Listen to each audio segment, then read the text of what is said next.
পৃথিবীর ভিতরে একটা জায়গা আছে যেটা উত্তপ্ত লাভা, এখানে লাভা আছে। কারণ পৃথিবীর ভিতরটা কিন্তু গরম, উপরেরটা আমরা যদিও দেখি এরকম শিলা পাহাড় ইত্যাদি, পৃথিবীর ভিতরে কিন্তু আছে লাভা, যেটা সবাই মোটামুটি জানেন। এর ভিতরে একটা জায়গা আছে, ইনার কোর বলে জায়গাটাকে, একদম ভিতরে। তো এখনকার সাম্প্রতিক গবেষণা বলছে যে ভূমিকম্পগুলোর প্রভাবে, পৃথিবীতে যত ভূমিকম্প হয়েছে এর প্রভাবে ইনার কোর আগে যেদিকে ঘুরতো এখন উল্টা দিকে ঘোরা শুরু করেছে। নাউজুবিল্লাহ।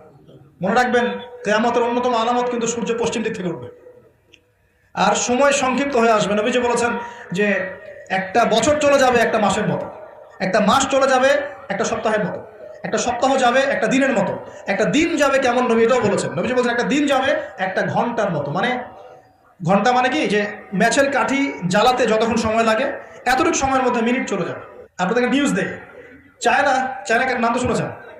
চায়না একটা বাঁধ নির্মাণ করেছে, কৃত্রিম বাঁধ। ওর দেশে একটা কৃত্রিম বাঁধ নির্মাণ করেছে।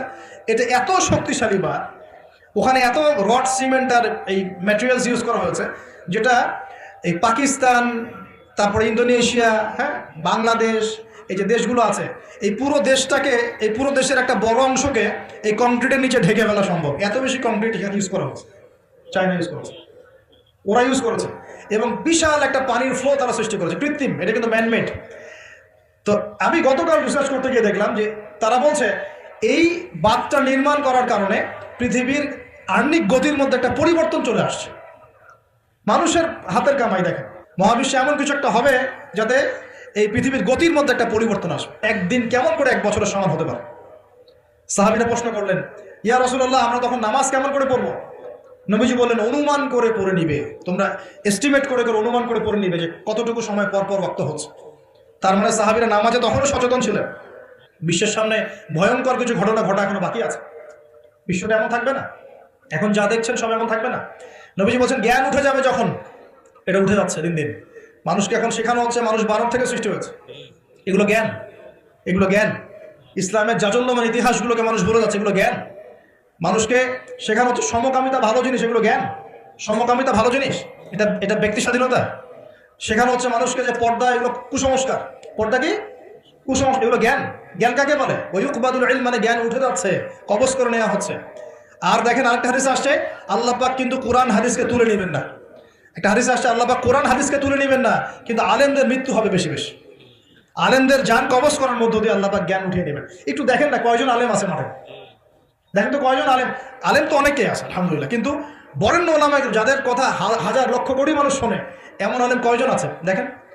আস্তে আস্তে প্রবীণ আলেমরা সব চলে যাচ্ছে। আর যে প্রজন্ম আমরা তৈরি করছি, এই প্রজন্মের কতজন এর অর্জন করে ওই চ্যালেঞ্জ বুকে নিয়ে জাতিকে সংস্কারের জন্য নেমেছে দেখেন একটু। আমাদের উপর দুনিয়া পেয়ে বসেছে। আমাদের চিন্তা হচ্ছে মসজিদ ইমামতি নিয়ে, একটা তারাবি পড়াবো, ইমামতি করবো, একটা মাদ্রাসার মোহতামিম হবো, এতটুকুই আমার চিন্তা স্বপ্ন কেন? স্বপ্ন থাকতে হবে যে আমি আমার জ্ঞান দিয়ে উম্মাকে পরিবর্তন করবো ইনশাআল্লাহ, এবং আল্লাহর জমিন আল্লাহর দিন প্রতিষ্ঠা করে ছাড়বো ইনশাআল্লাহ। এরকম চ্যালেঞ্জ নেওয়ার মানসিকতা আছে কয়জনের, খেয়াল করে দেখেন। আর হিউজ এই যুব সমাজ যারা জেনারেল লাইনে পড়ছে, তাদের মধ্যে কয়জন আলেম হচ্ছে একটু চিন্তা করেন। আর যারা দুই একজন উঠে আসার সুযোগ পাচ্ছে, তাদেরকে আবার মানুষ বুক ভরে রিসিভ করছে না, তারা হেল্প পাচ্ছে না, সহযোগিতা পাচ্ছে না, বরং হিংসার শিকার হচ্ছে, বিদ্বেষের শিকার হচ্ছে, আগ্রহ হারিয়ে ফেলছে। তা আমি এখানে সে কি করবো, আমাকে তো বুকে টেনে নেয় আর কেউ নেয়, এমন মনে হচ্ছে মানুষের কাছে। তো জ্ঞান উঠে যাবে, কিন্তু শুধু কোরআন সুন্নাহ আল্লাহ পাক তুলে নেবেন না, এমনটা আল্লাহ পাক বলেন নাই। আল্লাহ বলেছেন, তার নবীর মাধ্যমে জানিয়েছেন যে আলেমদের মৃত্যু হবে, সংখ্যা কমে যাবে। সংখ্যা বেড়েছে না কমেছে? তা আল্লাহ পাক আমাদেরকে বোঝার তৌফিক দান করুন। আমরা এখন আলেম হই নাই, যে শব্দগুলো আমাদের সামনে ইউজ করা হয়, কসম আল্লাহর, এগুলোর সাথে আমাদের কোনো সম্পর্ক। এখন আমরা শুধু তালেবে ইলম আছি। আর আমি দোয়া করি আমি তালেবে ইলম অবস্থায় থাকতে চাই, কারণ জ্ঞানের কোনো শেষ নাই। দোলনা থেকে কবর, জ্ঞান অর্জন করতেই থাকতে হবে। নবী মুসা আলাইহিস সালাম পর্যন্ত জ্ঞান অর্জন করতে গিয়েছেন খিজরের কাছে আলাইহিস সালাম, জান নাই? নবী মুসা আলাইহিস সালাম বলছেন আমি সবচেয়ে জ্ঞানী মানুষ, আল্লাহ পাক বলছেন না, তুমি সবচেয়ে জ্ঞানী মানুষ না, ওই যে আমার বান্দা খিজর, ও জ্ঞানী মানুষ। তখন তিনি বলছেন আমি তার সাথে দেখা করতে চাই, জ্ঞান শিখতে চাই। হাল আত্তাবিউকা আলা আন তুআল্লিমানি মিম্মা উল্লিমতা রুশদা, তিনি গিয়ে বলছেন আমাকে কি আপনার সাথে রাখবেন, আল্লাহ পাক আপনাকে যা শিখিয়েছেন তার থেকে কিছু শেখাবেন? কে বলছে? নবী মুসা আলাইহিস সালাম। তো নবী মুসা আলাইহিস সালাম তালেবে ইলম হতে পারেন, আর আমরা কি বিয়া হয়ে গেছি নাকি? তো এই আন্তর্জাতিক খ্যাতি সম্পন্ন হাবিজাবি এগুলো বয়কট করেন, দরকার নাই, এগুলো কোনো দরকার নাই। এমনি আমরা তালেবে ইলমই থাকতে চাই। আর আমরা শুধু দায়ী মাত্র, আপনাদেরকে হয়তো দাওয়াত দিতে পারবো, কিন্তু ফিকহের কঠিন মাসালাগুলো, গভীরতা, এগুলো আমরা বলতে পারবো না, এগুলো মুফতি সাহেবরা বলতে পারবেন। তো বরেণ্য ওলামায়ে কেরামদের সংখ্যা কিন্তু কমছে। আমরা দোয়া করি আল্লাহ পাক সমস্ত মাজলুম ওলামায়ে কেরামকে মুক্তিদানের ব্যবস্থা করুন এবং আল্লাহ পাক বাংলার জমিনে আলেমদেরকে দিয়ে ভরিয়ে দিন ইনশাআল্লাহ। আর জাহেলদেরকে আল্লাহ পাক আলেমের জায়গায় আনা থেকে আমাদেরকে হেফাজত করুন বলে। আর আমাদের সবাইকে এই ট্রল পাগল হলে চলবে না, ইস্যু পাগল হলে চলবে না, সমালোচনা সংস্কৃতির রং করা যাবে। আপনি মানুষ তৈরি করেন, মানুষ তৈরি করা অনেক কঠিন, নামিয়ে দেওয়া সহজ। আমরা এই জায়গায় আসতে অনেক কষ্ট করতে হয়েছে, কিন্তু নামানো কিন্তু খুব সহজ। একটা ইস্যু দিয়ে নামাতে পারে না, একটা ইস্যু সৃষ্টি করে নামাতে পারে। এই জায়গায় আসতে কিন্তু অনেক কষ্ট করতে হয়। অতএব আল্লাহর দ্বীনের সাথে গাদ্দারি করলে আল্লাহ পাক ছাড়বেন না, কিন্তু এটা মাথায় রাখবেন। আল্লাহ পাক আমাদের সবাইকে বোঝার তৌফিক দান করুন। নবীজি বলছেন কখন এই ভূমিকম্পগুলো আসবে, সিরিজ ভূমিকম্পগুলো কখন আসবে? যখন জ্ঞান উঠে যাবে এবং জালজালা বাড়বে, ইয়াতাকারাবু জামান, জামানা কাছাকাছি চলে আসবে। আরও বলছেন নবীজি যে তোমাদের মাল সম্পদ বৃদ্ধি পাবে, ফায়াফিদু, এবং মাল সম্পদ উপচে পড়বে তোমাদের। দিন দিন দেখছেন না যে যার স্যান্ডেল কেনার টাকা ছিল না, সে এখন উঁচু উঁচু বিল্ডিং তৈরি করতেছে, দেখেন না? এটাই তো নবী সাল্লাল্লাহু আলাইহি ওয়াসাল্লাম হাদিস জিবরিলে কি বলেছেন? ওয়ানজারাল হুফাতাল উরাতাল আলাতা রিয়া আশ-শাইয়া তাতাওয়ালুনা ফিল বুনিয়ান। নবীজি বলেন কিয়ামতের অন্যতম নিদর্শন হচ্ছে সমাজের নগ্ন পদের খালি গায়ের রাখাল শ্রেণীর মানুষ উঁচু উঁচু বিল্ডিং নির্মাণের প্রতিযোগিতা করবে। এমনটা হচ্ছে না? সম্পদ বাড়ছে মানুষের, এটাও একটা কিয়ামতের সাইন। নবীজি আরো বলেন ওয়াজাহরাতিল খায়রাত ওয়াল মুগান্নিয়াত, এবং বেশি বেশি বাদ্যযন্ত্র এবং নায়িকা নর্তকী এগুলোর সংখ্যা বাড়তে থাকবে। বাড়ছে না এগুলো বাড়ছে। এই সময় নবী সাল্লাল্লাহু আলাইহি ওয়াসাল্লাম বলছেন যে এই জালজালাগুলো আসতে থাকবে। এটা একটা হাদিস। একটাতে আসছে যে নবী সাল্লাল্লাহু আলাইহি ওয়াসাল্লাম বলছেন লা ইয়াশরাবান্না নাস মিন হাযিহিল উম্মাহ আল খামর। আমার উম্মতের মধ্যে কিছু মানুষ মাদক দ্রব্য পান করবে, সবাই না, কিছু মানুষ মাদক দ্রব্য পান করবে। ওয়া ইউসাম্মুনাহা বিগাইরি ইসমিহা, এবং সেই মাদকের নাম তারা পরিবর্তন করে খাবে। খাচ্ছে না মানুষ এখন? মদকে মদ বলছে না। এই যে তোমরা টাইগার খাও কেন, স্পিড খাও কেন, এগুলোর মধ্যে অ্যালকোহল নাই? দিব্যি বাচ্চাদেরকে এগুলো খাওয়াচ্ছে অনেকে, দেখা যায়। আপনি কি পাগল হয়ে গেছেন নাকি? এগুলোর মধ্যে আমার ক্ষতিকর উপাদান আছে যেগুলো দিয়ে মানুষের কিডনি ড্যামেজ হয়ে যায়। দিব্যি রোজার মাসে রমজান রোজা খুলেই একেবারে সিগারেট হাতে নিয়ে একদম এগুলো খাওয়া শুরু করবে। এগুলোর মধ্যে মাদক দ্রব্য আছে। যে পানীয়র মধ্যে যাররা পরিমাণ মাদক দ্রব্য থাকবে সেটাও মাদক, মনে রাখবেন। স্মোক করো, স্মোকটাকে অনেকে মাদক মনে করে না, তাই না? স্মোকিংটাকে অনেকে মাদক মনে করে না, মনে করে মাকরু মনে হয়। মাকরু মানে কি? মাকরু মানে কি ভালো? মাকরু মানে কি? মাকরু মানে কি? কোরআনে সূরা বানু ইসরাঈল খুলে দেখেন, বড় বড় কিছু পাপের কথা মেনশন করে আল্লাহ পাক বলছেন এই পাপগুলো ছেড়ে দাও, এই পাপগুলো আল্লাহর কাছে মাকরু, এই পাপগুলো আল্লাহর কাছে অপছন্দের পাপ। এটা কি মাকরু মানে কি জায়েজ করে নেওয়া? সিগারেট খাওয়া বন্ধ করেন, ওয়াদা করেন আমার সাথে যে আজকে থেকে কোনদিন সিগারেট হাত দিবেন ইনশাআল্লাহ। কোনো প্রকার এইসব টাইগার মাইগার স্পিড খাবেন না, এসব ভালো জিনিস না। ভালো কিছু খান না, ভালো কিছু খান। আর অনেকে দেখা যায় যে জর্দা খাওয়া শুরু করেছে। কেন? এটাও কি সুন্নত নাকি? কি দরকার আছে ভাই? এতটুকু খাইলে হয়তো নেশা হয় না বুঝলাম, এতগুলো জর্দা একবারে খান দেখি, খাওয়া যাবে? খামরের মূলনীতি কি? যার বেশি খেলে নেশা হয় তার অল্প খাওয়া হারাম। মনে করেন এখানে যতটুকু পানি আছে, এতটুকু খেলে, এতটুকু মাদক খেলে কারো নেশা হচ্ছে না, কিন্তু এতটুকু খেলে নেশা হচ্ছে। তার মানে কি এতটুকু খাওয়া জায়েজ, এতটুকু খাওয়া হারাম, নাকি পুরোটাই হারাম? এটা বোঝার জন্য কি মুফতি হওয়ার দরকার আছে? আপনি বুঝতে পারছেন? অতএব এই যাবতীয় মাদক দ্রব্য থেকে দূরে থাকতে হবে, না হলে ভূমিকম্প আসবে। কিন্তু ভূমিকম্প আসবে। আর মাদক দ্রব্য নিয়ন্ত্রণ অধিদপ্তর দিয়ে শুধু মাদক নিয়ন্ত্রণ করা যাবে না, মানুষের ঈমান আকীদার পরিবর্তন দরকার। মানুষের মধ্যে আল্লাহর ভীতি জাগ্রত করতে হবে, তাহলে মানুষ অটোমেটিক মাদক ছেড়ে দেবে ইনশাআল্লাহ। আমরা কি যুবক ভাইদের কাছে ওয়াদা নিতে পারি ইনশাআল্লাহ তাআলা জীবনেও কোনোদিন মাদক খাবো না, জীবনে কোনোদিনও মাদকের ধার কাছে যাবো না ইনশাআল্লাহ। আল্লাহ পাক সাক্ষী থাকুন, আল্লাহ কবুল করে নেয়। আমিন। প্রিয় ভাইরা, এটা নবীজি বলছেন লা ইয়াশরাবান্নান নাস মিন হাযিহিল উম্মতি খামরুন, আমার উম্মতের কিছু মানুষ খামর মাদক পান করবে। ওয়া ইউসাম্মুনাহা বিগাইরি ইসমিহা, এর নাম রাখবে ভিন্ন, অন্য নামে ডাকবে, মাদক বলে ডাকবে না। আর কি করবে? ইউযাফু আলা রুসিহিমুল মাআজিফ, মাআজিফ মানে হচ্ছে বাদ্যযন্ত্র। মাআজিফ মানে কি? বাদ্যযন্ত্র। এখন বলেন তো মাথার কাছে বাদ্যযন্ত্র থাকবে মানে কি? ইয়ারফোন, ব্লুটুথ, এই যে আপনি যে মাথায় কানে দিয়ে রাখছেন, মাথায় আছে না? দেখেন নবী সাল্লাল্লাহু আলাইহি ওয়াসাল্লাম কতদিন আগে, 1400 বছর আগে এই হাদিস বলে গেছেন যে ওই সময় আমার উম্মতের একটা অংশ এরকম করে হেডফোন দিয়ে মাথা দিয়ে গান শুনবে, কানের ভিতরে গান মিউজিক চলবে, চলছে না? ওয়াল মুগান্নিয়াত, এবং তারা গায়িকা নায়িকা নর্তকী নাচায় না মানুষ? শহরগুলোতে গিয়ে দেখেন খালি গায়িকা নর্তকীর, শহরে যাওয়া লাগে, ফেসবুক ইউটিউব ঢুকলেই তো দেখা যায় সবখানে নাচতে আছে আর কি। মেয়েদেরকে নিয়ে আমি কালকে লেকচার দিব ইনশাআল্লাহ, ওদেরকে অনেক কিছু বলার আছে, অনেক কিছু বলার আছে। কারণ সমাজের একটা বড় ক্ষতি হচ্ছে এদের কারণে। সমাজের একটা বিশাল ক্ষতি হচ্ছে বেপর্দা মেয়ের কারণে। বহু দিনদার পরেশগার যুবক পর্যন্ত ইমান হারাচ্ছে এদের কারণে। আর বাসায় তো এদের বাপ নাই মনে হয়, বাপ নাই, ভাই নাই, স্বামী নাই, কেউই নাই, এদেরকে বোঝানোর কেউ নাই। অনেক দিনদার ছেলে পর্যন্ত এদের ফিতনায় দিন হারিয়ে ফেলছে। আর এখন কিছু কিছু ওয়াইজ বের হয়েছে প্রেম বিশেষজ্ঞ, মানে বসে বসে প্রেমের আলাপ করতে পারলে মাথায়।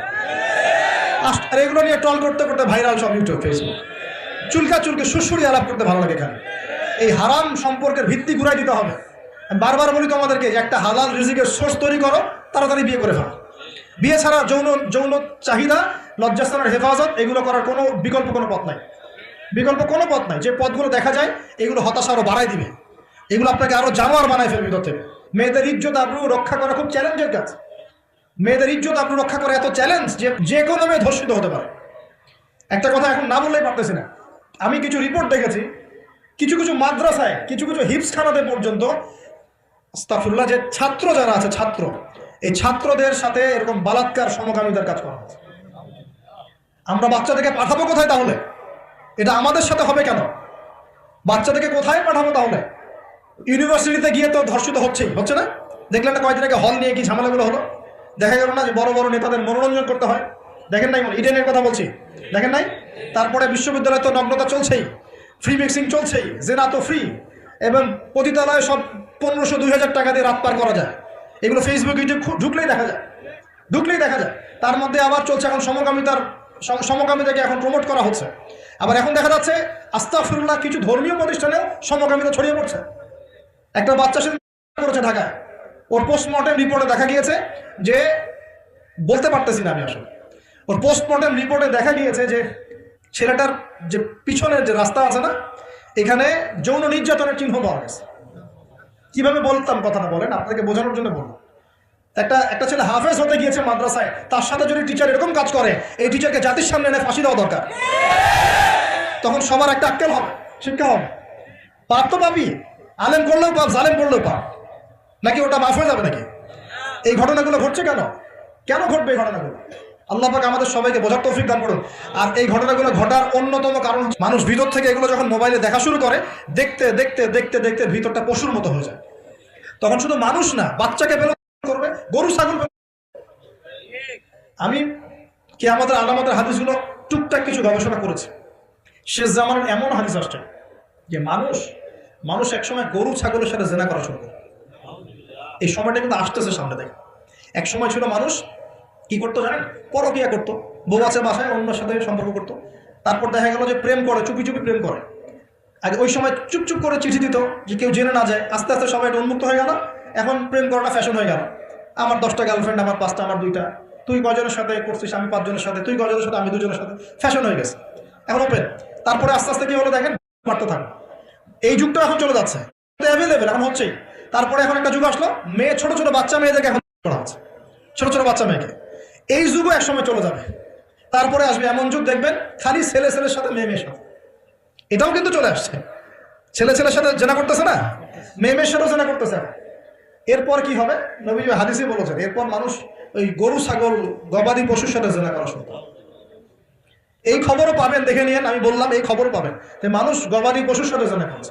তোমরা একটু ঘাটাঘাটি করে দেখো আমার কথাটা মেলে কিনা, ইন্টারনেট ঘাটাঘাটি করে দেখো যে এই কথাটা মেলে কিনা। মানুষ গবাদি পশু প্রাণীর সাথেও জেনা করবে। নবীজি এগুলো কথা বলে গেছেন। ওদেরকে নিয়ে অনেক কিছু বলার আছে আমার, ইনশাল্লাহ। আমি কালকে লেকচার দিব মেয়েদেরকে নিয়ে, ইনশাল্লাহ। একটা মহিলা সমাবেশ আছে ওখানে। তো যেটা বলছিলাম প্রিয় ভাইরা, এই পাপগুলোর কারণে কিন্তু আল্লাহর শাস্তি নেমে আসে। খমর 1 নাম্বার ছিল শিরক, তারপর কুফর, মাপে কম দেয়া, অন্যের সম্পদ আত্মসাৎ করা, মাদকদ্রব্য সেবন করা, এই যে গান বাজনা, বাদ্যযন্ত্র, নর্তকী নাচানো, এগুলোর কারণে কোন শাস্তি আসে ভাই বলেন? আল্লাহর পক্ষ থেকে জালজালা মানে ভূমিকম্প। জালজালা মানে কি? ভূমিকম্প। আর আসবে সিরিজ, মানে বছর জুড়ে চলবে এগুলা। আরেকটা হাদিস বলে শেষ করছি। ও আচ্ছা, এর পরিণতিটা বলে নেই। নবীজি বলছেন, ওয়াজআলুল্লাহু মিনহুমুল কিরাদাতা ওয়াল খানাজির, যারা এই কাজগুলো করবে, মানে মাদক খাবে, নাম চেঞ্জ করবে, যারা বাদ্যযন্ত্র নিয়ে রাত কাটাবে, যারা নর্তকী নাচাবে, আল্লাহ রাব্বুল আলামিন এদেরকে একদিন সকালবেলা বানর আর শুয়োর বানিয়ে দিবেন। আর ওয়ায়াকসিফুল্লাহু বিহিমুল আরদ, আল্লাহ পাক জমিন সহ ওদেরকে ধসিয়ে দিবেন, এই যে ভূমিধস। আরেকটা হাদিস আসছে তিরমিজির মধ্যে, 2211 নম্বর হাদিস।